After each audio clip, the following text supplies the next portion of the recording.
Yeah, hi there. These comments are for AF, and I am Michael, the founder, owner, and the materials writer for all of your lessons at the 7-step system to pass a TOEFL IBT. So you're answering an independent speaking practice test at my website, and the question is, it's an independent writing practice test, sorry.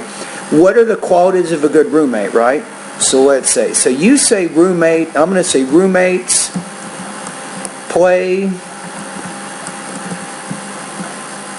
important roles in our lives, especially when we're studying abroad and sharing rooms with different people from various backgrounds and beliefs. For this reason, it is important to consider, instead of what are, you want to say what the qualities of a good roommate are, what qualities good roommates are. Here, because noun clauses take statement, not question word order. You say, in my opinion, a good roommate is both trustworthy and respectful. I will explore the reasons why I feel this way in the following essay. Okay, so you have your thesis. Now, I would recommend here, try to expand this out a little bit more. So before you get to roommates, you might talk about students going to school. You might say in the beginning, most young people, when they finish high school, may decide to attend a university. There are many important decisions that these young people must make when they're at the university. And one of them is who they will choose to live with. And then you can move to what you said here. So I'd recommend expanding out that introduction. Right now you have 63 words. Try to get closer to about 100 on that. So you say, to begin with, a good roommate must be trustworthy because we often leave our belongings in the same room while we're studying. I would just say here, while we're studying on campus or going out, I would make this plural, going out on short trips. Oftentimes, use this as 2 words, I leave my valuable belongings inside the room and forget to put it back. No, put it, no, them, because them refers to belongings. And to put them back in here, you're kind of using it for the first time, in a safe place. For example, yesterday morning, no, past tense here, not present. Yesterday morning, I had to leave early to catch up. I would just say to catch my bus and forgot to wear my golden ring. I did not notice until my roommate called me and told me that she had found my golden ring in the desk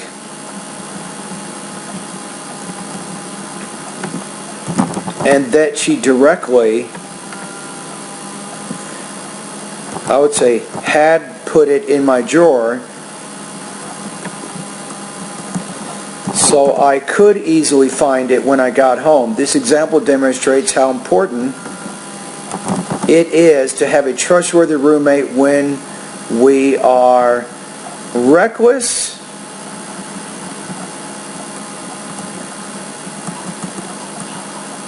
I would say not when we are, I would say if. So if we are forgetful. Moreover, a good roommate is someone who is also respectful. So far your organization is pretty good. You just have some language use errors, right? A good roommate is someone who is respectful. A room is like a sanctuary for us as students.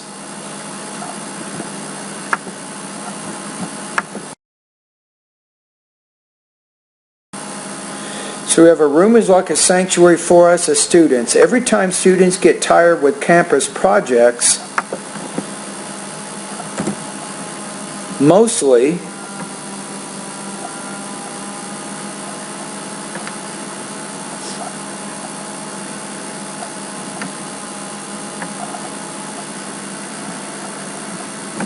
maybe future here, trying to get your meaning here, they will miss going back to their rooms to have a rest and do what they love. I believe everything has to be done with respect and boundaries, or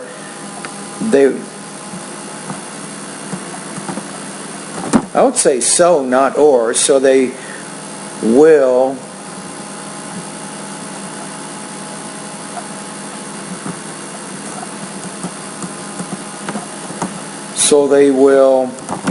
not disturb other people's lives. For example, my previous roommate loves singing and listening, you want to say, to rock music aloud, while I love relaxing and watching movies quietly in the room. I have talked to her once to compromise and set rules, but it seems, because you're saying have talked, present perfect, I would use future here. She will not listen. This example illustrates how important it is to have a respectful roommate rather than having a selfish one. Yeah, I don't know. The problem here is I don't entirely get this idea here. They will miss going back to the rooms to have rest and doing what they love. I don't see how that relates to being respectful. So in this paragraph, it is not always clear how your ideas relate back to the topic of the paragraph. What does that mean? That means your score is going to be lower. That's exactly what that means. Yeah, this example illustrates how important it is to have a respectful roommate rather than a selfish one. So this is okay here, I think. So then the last part, in conclusion, I strongly believe that a good roommate is both trustworthy and respectful. This is because a good roommate can make us feel secure while we are away and comfortable in our rooms. So what do you do here? So I think you want to take a look at what's called count, maybe uncount nouns. Particularly when using count nouns, the plural S. That seems to be a problem with you. Another problem is verb tenses, definitely. It seems like you have some trouble talking about the past tense, as I pointed out. Word choice is a problem. Also with noun clauses, make sure you're using statement word order with those noun clauses. Now the question is, what is your score here? So I think it's going to be tough for you to get in the 4 range on this one. So I'm going to put you in the 3 range here. So you have some problems with word choice. I also pointed that out.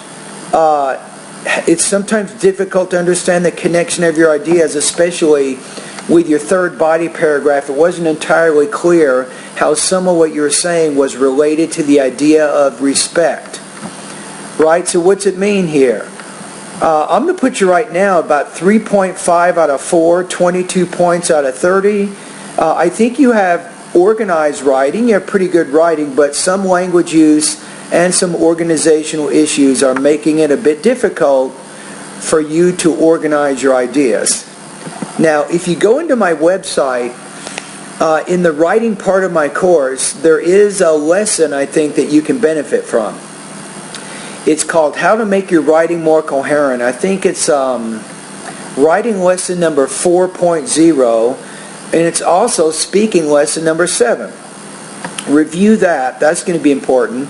But you also have to go back, and you have to be careful about your nouns, your verb tenses, your word choice, and your noun clauses. By making improvements in how you organize your ideas and avoiding some of these language use issues, I think that you can go from the 22 points to maybe the 4.0 or 25 points out of 30.